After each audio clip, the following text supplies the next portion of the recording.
நீங்கள் தவறவிட்ட எபிசோடுகளை இப்பொழுதே காணுங்கள் உங்கள் Tandivan.com மற்றும் Tandivan யூடியூப் சேனலில்.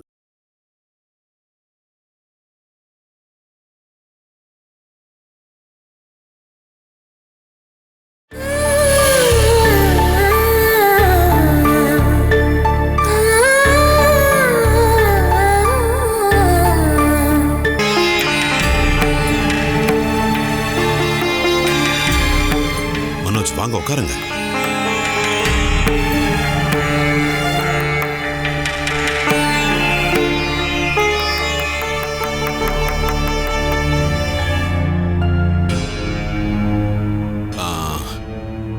குடிக்கிறதுக்கு ஏதாவது கொண்டு வா. இங்க பாரு, ஜெயாவை இங்க வர சொல்லு. நான் கூப்பிட்டதா சொல்லு.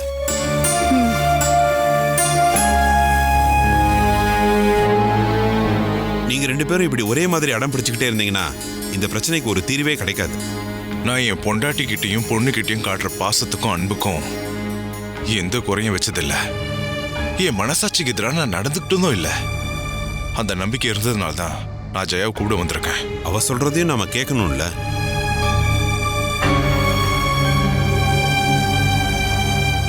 நான் இதுக்கப்புறம் எதையும் கேட்க விரும்பல. அப்படின்னா சரி, நீ கேட்க வேண்டாம். நீ சொல்ல வேண்டியதை சொல்லு. அதை ஏத்துக்கிறதுக்கு மனோஜ் தயாரா இருந்தா நீங்க என்ன சொல்லி என்ன கட்டாயப்படுத்தினாலும் சரி, நான் அவர் கூட போகவே மாட்டேன். அப்பா நமக்கு என்ன பண்ணிட்டாருன்னு நீங்க இப்படி அடம் பிடிச்சிட்டு இருக்கீங்கம்மா. நீ உன் அப்பாக்கு தானே சப்போர்ட் பண்ணுவ. அப்பா சைடுல நியாயம் இருக்கு. அது புரிஞ்சுக்காம தான் நீங்க தேவையில்லாத வேலை தான் பண்றீங்க. இதெல்லாம் என்னடி நியாயம்? உன்னோட அப்பாக்கு நம்மளை விட மத்தவங்க தானே முக்கியமா போயிட்டாங்க. இதெல்லாம் நீங்க சும்மா சொல்றீங்க. அப்பாவுக்கு நமக்கு அப்புறம் தான் மத்த எல்லாருமே. இங்க பாருமா, ஸ்ரீகுட்டி அவரோட போகணும்னு ஆசைப்படுறா. நீ கொஞ்சம் பொறுமையா அவர்கிட்ட வந்து பேசு. எதுக்காக பாட்டி அங்க பேசணும்? எங்களை கூட்டிட்டு போறதுக்கு தான் அப்பா இங்க வந்திருக்காரு. ஹாஸ்பிட்டல்ல வச்சு அம்மா செஞ்சதையும் பேசினதையும் மறந்துட்டு அப்பா இங்க வந்திருக்காருன்னா அது எங்க மேல வச்சிருக்க பாசத்தால தான். அம்மா சீக்கிரம் கிளம்புங்க, நான் போய் ட்ரெஸ் பேக் பண்றேன். அவர் வந்து கூட்டோன்னு வாலாட்டிட்டே பின்னாடி போறதுக்கு நான் என்ன உன் அப்பாவோட வளர்ப்பு நாயா?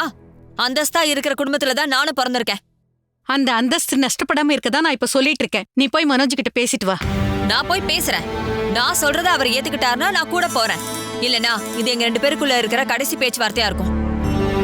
நான் அதான் சொல்ல வரேன். ஒரு மாசத்துக்கு முன்னாடி எங்களோட குடும்ப சூழ்நிலை என்னவா இருந்ததோ அதே நிலைமையிலையும் அதே மனபலத்தோட திரும்ப வரதா இருந்தா ஜெயா வேலை முடிஞ்சா எனக்கு எந்த பிரச்சனையும் இல்லை.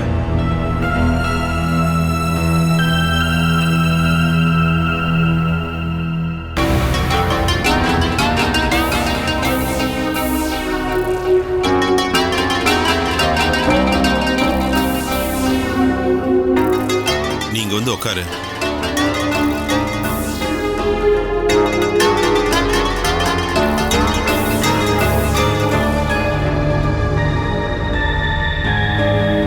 நேத்து வரைக்கும் நடந்த விஷயத்த நீங்க ரெண்டு பேரும் உடனே மறந்துடுங்க.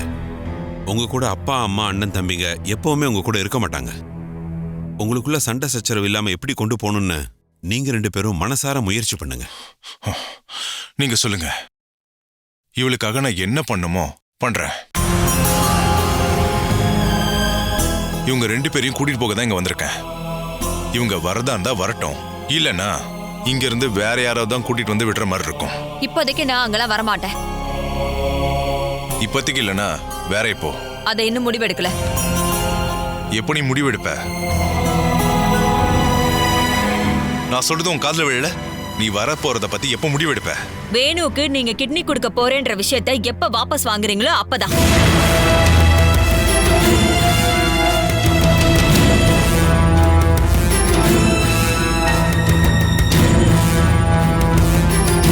என்னோட உடம்புக்கும் ஆரோக்கியத்துக்கும் எந்த பிரச்சனையும் வராதுன்னு தெரிஞ்சுக்கிட்டதுக்கு அப்புறம் தான் நான் டொனேட் பண்ணவே சம்மதிச்சேன்.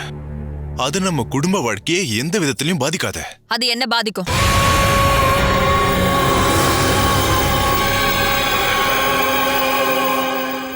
கட்டின பொண்டாட்டியோட பேச்சுக்கு எந்த ஒரு மதிப்பும் கொடுக்காம என் தங்கச்சியோட குடும்பத்தை காப்பாத்தணும்னு நினைக்கிறீங்கல்ல, நிஜமாவே அது என்ன பாதிக்கும். என்னோட இடத்துல இருந்து நீ ஒரு உயிரை காப்பாத்த போறேன்னு சொன்னா அதை நினைச்சு நான் பெருமைப்படுவேன். நாம காட்டுற கருணை அதிகமாயிட்டே போனாதான் குடும்ப வாழ்க்கை வெற்றி கிடைக்குமா என்ன? தனக்குன்னு ஒரு குடும்பம் வந்துட்டா யாருக்கிட்டையும் கருணை காட்டக்கூடாதுன்னு ஏதாவது சட்டமா? எனக்கும் என் பொண்ணுக்கும் கிடைக்க வேண்டிய பாசம், அன்பு, கருணை எல்லாமே நீங்க வேறொருத்தருக்கு கொடுக்கறத கண்டிப்பா என்னால ஏத்துக்கவே முடியல. அப்படி இருக்கிறவங்க கல்யாணமே பண்ணிருக்க கூடாது. ஜெயா, நீ கொஞ்சம் பேசாம இருக்கியா? ஒரு பொண்டாட்டியோட மிகப்பெரிய கொடுமையே அவங்க பேசாம இருக்கிறதானப்பா. கட்டின புருஷனை புரிஞ்சுக்கிட்டு அவன் கூட அன்போட வாழ்றதுதான் இருக்கிறதுலே மிகப்பெரிய குணம். குடும்பங்கிற வட்டத்துக்குள்ள இருந்துகிட்டு நான் என்ன வேணாலும் சகிச்சுப்பேன் அப்படின்னு நீங்க நினைச்சீங்கன்னா அதை அப்படியே தூக்கி போட்டுருங்க. எனக்கு புரிஞ்சு போச்சு. மத்தவங்க சந்தோஷமா வாழ்றது உனக்கு பிடிக்கல. அதுக்காக தான் இந்த பிரச்சனை எல்லாத்தையும் நீ பண்ணிட்டு இருக்கிறது. உண்மைனா பொண்ணை என்கிட்ட கொடுத்துட்டு உன் இஷ்டத்துக்கு நீ வாழ்ந்துக்கோ. அப்படி சொன்னா என்ன அர்த்தம்? நீங்க 2 பேரும் இப்படி மாத்தி மாத்தி சண்டை போட்டுட்டு இருந்தா இதுக்கு ஒரு முடிவே கிடைக்காது. உங்க 2 பேரும் சண்டையால கஷ்டப்படுறது ஸ்ரீகுட்டி மட்டும்தான். இவளுக்காகவாவது நீங்க கொஞ்சம் சண்டை போடாம இருங்க. நான் என் பொண்ணை கூட்டிட்டு வரேன். ஆனா நீங்க வேணுக்கு உதவி பண்ண மாட்டேன் அப்படின்னு எனக்கு நீங்க சத்தியம் பண்ணுங்க. அது நான் எடுத்த முடிவு. அதை தவிர வேற எது சொன்னாலும் நான் அதை ஏத்துக்கிறேன். அப்படின்னா நான் அந்த வீட்டுக்கு வருவேன்னு நீங்க எதிர்பார்க்காதீங்க.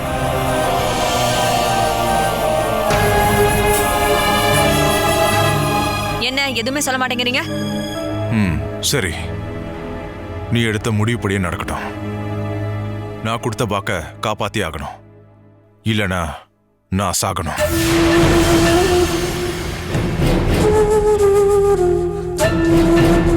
இதுக்கப்புறம் இந்த வீட்டு பக்கமே நான் வரமாட்டேன். போன நான் கூட்டிட்டு போறேன். இவ ஏன் கூட தான் இருப்பா. இங்கயா? அவ ஏன் கூட என் வீட்டுல மட்டும்தான் இருக்கணும். ஸ்ரீகுட்டி, வா போலாம். இவ ஒண்ணு சின்ன குழந்தை இல்ல ஜெயா. இப்ப மட்டும் நீங்க இவளை கட்டாயப்படுத்தி கூட்டிட்டு போனீங்கன்னா இவளோட அப்பா இவளை கட்டாயப்படுத்தி கூட்டிட்டு போயிட்டாரு அப்படின்னு நான் கம்ப்ளைண்ட் பண்ணிடுவேன். பொண்ணை கடத்திட்டு போனா அப்பாவோட போட்டோ பேப்பர்ல வரக்கூடாதுன்னா போங்க. நீ கேஸ கூட நான் என்னன்னு பாத்துக்கிறேன். மனோஜ், சண்டை போடாதீங்கப்பா. என் பொண்ணை நான் இங்க இருந்து கூட்டிட்டு போறேன். இவ கம்ப்ளைண்ட் கொடுக்கட்டும். வாமா. அப்பா சண்டை போடாதீங்கப்பா. அம்மாவை நான் கூட்டிட்டு வரேன்பா.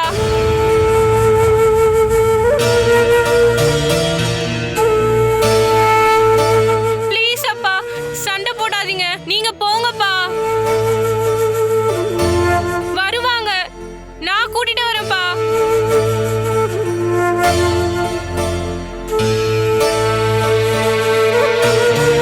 ப்ளீஸ் அப்பா, இப்போதைக்கு நீங்க போங்க. ப்ளீஸ் ப்ளீஸ் பா, நான் சொல்றத கேளுங்க.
மனோஜனாவோட கேரக்டர் வச்சு பார்க்கும்போது ஜெயாக்காவோட காலை பிடிப்பாருன்னு எனக்கு தோணல. ஸ்ரீகுட்டிக்காக மாமா விட்டு கொடுத்துட்டு போறதுக்கு தயாரா தான் இருக்காரு. அப்பா அங்க அந்த வீட்டுல போய் சண்டை போடுவாராமா? நம்மளும் கூட போயிருக்கணும்மா. உன்னுடைய பெரியம்மா அம்மா மேல ரொம்ப கோவமா இருக்காங்கம்மா. அதனாலதான் நான் போகாம இருந்துட்டேன். அக்கா, நான் இந்த ஸ்கூட்டர்ல ஏறி உட்காரட்டா? நீ இந்த ஸ்கூட்டர்ல உட்காந்து உன் கால் தரையை தொடும்போது நான் கத்து தரேன். அதுக்கு நான் இன்னும் 1-2 வருஷம் போகணுமே. இதுல உட்கார எனக்கு விருப்பம் இல்ல. உங்களுக்கு ஓகே தானே? அம்மா, இப்ப எனக்கு பசி எடுக்க ஆரம்பிச்சிடுச்சு. அப்பா வந்துட்டேன்ப்பா. வந்ததுக்கு அப்புறம் ஒன்னா சாப்பிடலாம். அந்த ஆளு வர்றதுக்கு முன்னாடி நம்ம 3 பேர் தானே ஒன்னா சாப்பிடுவோம். இப்ப மட்டும் என்ன? அன்னைக்கு அப்பா நம்ம கூட இல்லாம இருந்தார்ல, அன்னைக்கு இல்லாதவர் இப்ப மட்டும் எதுக்கு? அதனால தானே அம்மா இப்பவும் வருத்தப்பட்டுட்டு இருக்காங்க. நம்ம மட்டுமே இருந்திருக்கலாம். சின்னவனா இருந்தாலும் அவன் சொல்றதுலயும் ஒரு விஷயம் இருக்கு. வேணுகோபன் எப்பவுமே உங்களுக்கு ஒரு பாரமா தான் இருக்காரு. இப்போ டயாலிசிஸ் நடக்கிறதுனால பிரச்சனை இல்லை. கிட்னியை டிரான்ஸ்பிளான்ட் பண்ணதுக்கு அப்புறமா கொஞ்சம் நல்லபடியா ரெஸ்ட் எடுத்தாதான் வாழ்க்கையோட அடுத்த கட்டத்துக்கு போக முடியும். இப்ப நான் உங்ககிட்ட என்ன சொல்றேன்னா, அவரோட கடைசி காலம் வரைக்கும் மெடிசனை நிறுத்தவே கூடாது. அது பரவாயில்ல, ஒரு ஆளா கூட இருப்பாரு இல்லையா, அது போதும். கவர்மெண்ட் சர்வீஸ்ல ஒரு வேலை கிடைக்கணுங்கிறது தான் என்னுடைய மிகப்பெரிய ஆசையே. இப்போ அந்த வேலையும் கிடைக்க போகுது. குழந்தைங்களுடைய படிப்புக்கும் என் வீட்டுக்காரோடைய மெடிசன் செலவுக்கும் அதை வச்சு நான் வாங்கிடுவேன். அதை வச்சு வாழ முடியுங்கிற நம்பிக்கை எனக்குள்ள இருக்கு. இந்த நம்பிக்கை அடுத்த கட்டத்துக்கு போகும்போது இருக்குமான்னு தெரியலக்கா. என் குடும்ப வாழ்க்கையோட ஆரம்பத்துல இருந்தே ஏகப்பட்ட பாரங்களை சுமக்க ஆரம்பிச்சதுக்கு அப்புறம் எந்த பிரச்சனை வந்தாலும் நான் அதை பத்தி கவலைப்படுறதே கிடையாது. ஆனா ஒரே ஒரு வருத்தம் தான், என் கூட பிறந்தவங்கலாம் ஒதுக்கி வச்சதுக்கு அப்புறம் தனியா இருக்கிற மாதிரி ஒரு ஃபீலிங். அவங்க யாரையும் நான் உதவி பண்ண சொல்லல, எப்ப வேணாலும் அவங்க உதவி பண்ண ரெடியா இருக்காங்க அப்படின்னு ஒரு எண்ணம் கொடுத்தாலே போதும். அதுவே எனக்கு பெரிய பலம்தான். ஆனா சூரஜ் கூட கல்யாணம் நடக்காதுன்னு தெரிஞ்ச உடனே தற்கொலைக்கு முயற்சி பண்ணலான்னு அப்படின்னு நினைச்ச என்ன எடுத்து சொல்லி புத்திமதி சொல்லி என்னை அமைதிப்படுத்தி இது எல்லாமே தப்புன்னு சொன்னது ஜெயாக்கா தான். எனக்கு ஒரு காய்ச்சல் வந்துருச்சுன்னா என்னாச்சு பாப்பான்னு அவங்க கேட்டாலே போதும், என்னோட காய்ச்சல் குணமாயிடும்.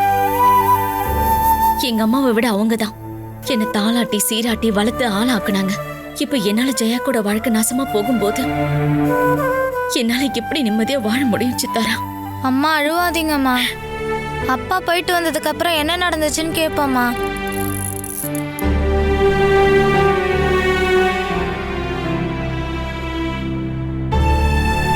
மாமா போய் கூப்பிட்டதுக்கு அப்புறம் ஜெயாக்கா அவர் கூட போகலன்னா, ஒரு அமைதி பேச்சுவார்த்தை நடத்தி அவங்க மனசை மாத்த முடியல அப்படின்னா அந்த பாவத்தையும் சேர்த்து நான் தானே ஏத்துக்க வேண்டியதா இருக்கும். சந்தோஷமா போயிட்டு இருந்த மனோஜ் மாமா அப்புறம் ஜெயாக்காவோட வாழ்க்கைய நாசமாக்கிட்டாலேங்கிற பேரை என்னோட அப்பாவும் அம்மாவும் அண்ணன் தம்பிங்களும் சேர்ந்து என் மேல போட்டுருவாங்க. என்னோட ஜென்மம் சாப பிடிச்ச ஜென்மமா இருக்கு.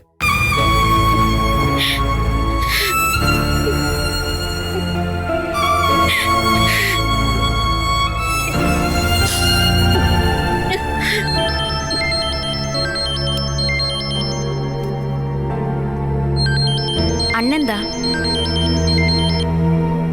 ஹலோ அண்ணா. இல்ல, நான் இங்க பாலாக்கா வீட்ல இருக்கேன். நீங்க வந்துட்டீங்களா? நான் இது வரேன். அண்ணனும் அண்ணியும் வந்திருக்காங்க.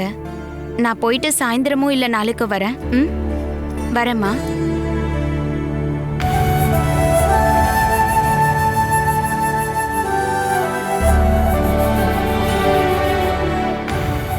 வினு, ஆன்ட்டி போயிட்டு வரேன், சரியா?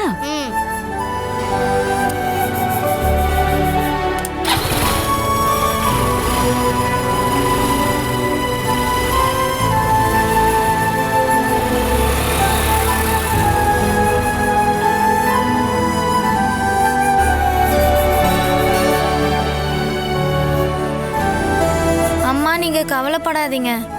நீங்க அழுவுறத பார்க்கும்போது எனக்கும் அழுக வருது.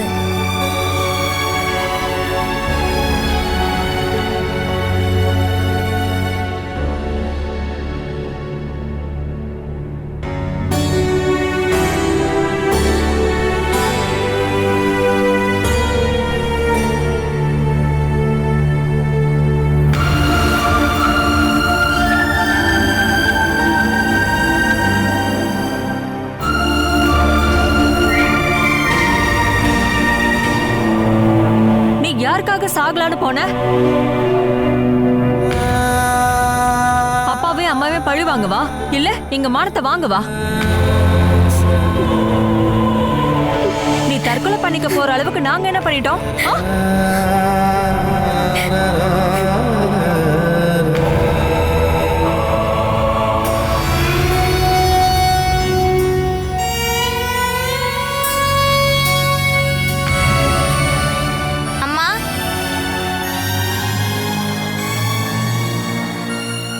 கல்யாணியோட அப்பா வந்திருக்காரு.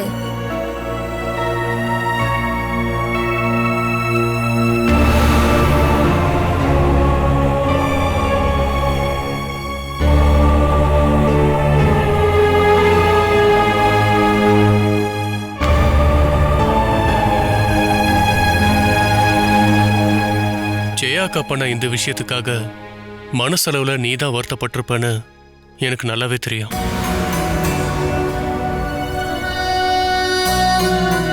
உன் வருத்தத்தை சரி பண்ண முடியுமான்னு எனக்கு தெரியல. ஆனா ஆறுதலா கொஞ்சம் பேசினா உனக்கு கொஞ்சம் ரிலீஃபா இருக்கும்னு நினைச்சுதான் நான் இங்க வந்தேன்.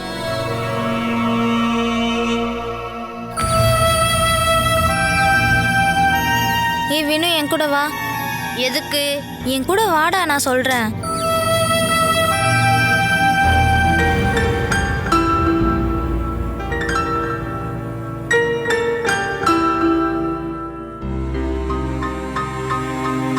உட்காருங்க.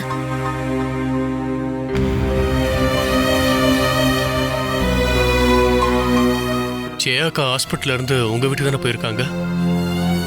அதை என்னோட வீடுன்னு சொல்ல முடியாது இல்லையா? என்னை விட அதிகமா ஜெயாக்காவுக்கு தான் உரிமையும் சுதந்திரமும் இருக்கு. ஜெயாக்கா இந்த மாதிரி தற்கொலைக்கு முயற்சி பண்ணதுனால மனோஜ் முடிவை மாத்திப்பாரா என்ன? மாத்தினாலும் மாத்தாட்டியும் நான் ஒரு முடிவெடுத்துட்டேன். என் அக்காவோட வாழ்க்கையை நாசம் பண்ணிட்டு வர எந்த ஒரு சந்தோஷமும் இந்த குடும்பத்துக்கு வேண்டவே வேண்டாம். அப்ப வேணுவோட ஆபரேஷன்? நல்ல மனசோட உடல் உறுப்பை தானம் பண்றதுக்கு ஒரு ஆள் வர வரைக்கும் நாங்க வெயிட் பண்ணுவோம். அது ரொம்ப ரிஸ்க் ஆச்சே பாலா. இந்த வாழ்க்கை இது வரைக்கும் வந்துருச்சு இல்ல, இனி அவ்வளவு பெரிய ரிஸ்க் ஒன்றும் இருக்காதா? வேற எந்த வியாதியும் வராம இருந்து டயாலிசிஸை ஸ்டாப் பண்ணாம பண்ணா கடவுள் அவருடைய ஆயுசு அதிகம் பண்ணியிருந்தாருன்னா ஒரு 2-3 மாசம் அவர் உயிரோட இருக்க வாய்ப்பு இருக்கு. நானும் பிரீத்தியும் சேர்ந்து ஜெயாக்காவை பார்த்து பேசிட்டு வரட்டுமா பாலா? எதுக்கு? ஜெயாக்கா நினைக்கிற மாதிரி உனக்கும் மனோஜுக்கும் நடுவுல. சூரஜ் ப்ளீஸ், அந்த மாதிரி வார்த்தையை கேட்க எனக்கு துளி கூட விருப்பம் இல்ல. நம்ம முன்னாடி இதை தவிர வேற என்ன வழி இருக்கு? பல வழிகள்ல நாங்க முயற்சி பண்ணிக்கிட்டு தான் இருக்கோம். இந்த சம்பவத்தை தெரிஞ்சுக்கிட்டு ஃபாதர் டேவிட் இன்னைக்கும் ஃபோன் பண்ணாரா. இந்த பிரச்சனைகள் எல்லாமே பல வழிகளை நம்மள வேகமா கொண்டு போய் சேர்த்துறோன்னு என் மனசு சொல்லுது. ஃபாதர் டேவிட்டே ஒரு ஆளை கண்டுபிடிப்பாரு. ஆனா அதுக்கு பதிலா நீ உன் கிட்னிக்கு டொனேட் பண்ணணும்ல. நான் என்னுடைய உயிரையே கொடுக்கலான்னு முடிவு பண்ணி வச்சிருக்கும் போது என்னுடைய ஒரு உறுப்பு தானே இல்லாம போகுது. அதெல்லாம் வேண்டாம் பாலா. பணத்தை கொடுத்து வெளியே இருந்து வேற ஒரு ஆளை நம்ம கண்டுபிடிக்கலாம். நான் ஒரு லோனோட விஷயத்தை பத்தி சொன்னல, அதுல இருந்து ஒரு பணத்தை நான் கொடுக்குறேன். ஒரு பில்டிங்கை கட்டுறதை விட ரொம்ப முக்கியமான ஒரு விஷயம் ஒரு மனுஷன் உயிரை காப்பாத்துறது. அப்படி ஒரு பாரத்தை சுமக்கிற அளவுக்கு என்கிட்ட தகுதி கிடையாது. நான் இதை என் மனசார தான் செய்யறேன். அந்த மனசு வேணுகோப்பனுக்காக இது பண்ணல அப்படிங்கிறது எனக்கு நல்லாவே தெரியும்.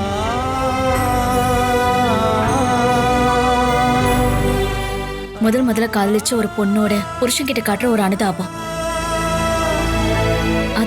அது நீங்க என்ன காதலிச்சதுனாலதான் இப்படி பண்றீங்களோ அப்படின்னு எனக்கு ரொம்ப பயமா இருக்கு. பாலா, அது மட்டும் இல்லாம நம்ம 2 பேருக்கு இடையில என்ன உறவு இருக்கு? நீங்க பண்ற இந்த உதவிக்கு பின்னாடி நம்மளுடைய பழைய நினைவுகள் தான் இருக்க தோணுச்சு அப்படின்னா அதை தெரிஞ்சுக்கிட்டும் ஒருவேளை நான் அதை ஏத்துக்கிறதுக்கு தயாரா இருந்தா நான் என் புருஷன் மேல காட்டிக்கிட்டு இருக்கிற ஆத்மாத்மான அன்புக்கு அர்த்தமே இல்லாம போயிடும்.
ஆஷா கூட போய் வாழலாம் அப்படின்னு யோசனை பண்ணி நடந்துட்டு இருக்கியா என்ன? இங்க பாருங்க, நீங்க என்ன தேவையில்லாம கோவப்பட வைக்காதீங்க.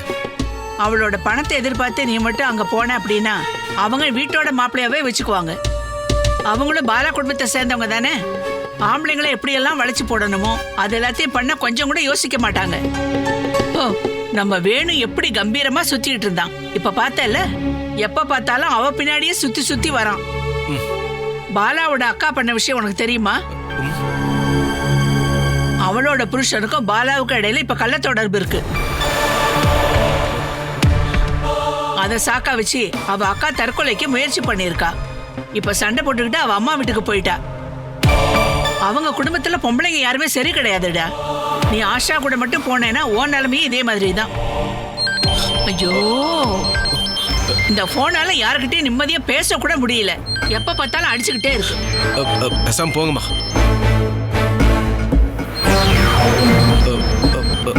ஹலோ, சொல்லு, என்ன விஷயம்?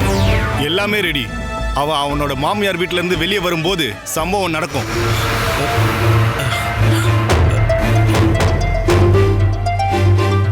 அதிகபட்சம் 1 மணி நேரம். அதுக்கப்புறமா நாம 2 பேரும் நேர்ல பார்த்து மற்ற விஷயங்களை பேசிப்போம்.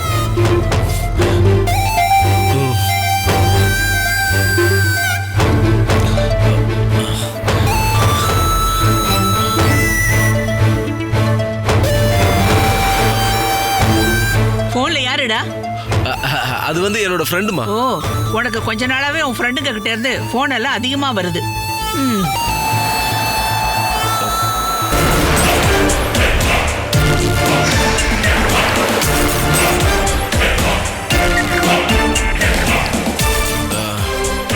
கடைசியா மனோஜோட விஷயத்துல ஒரு முடிவு எடுத்தாச்சு.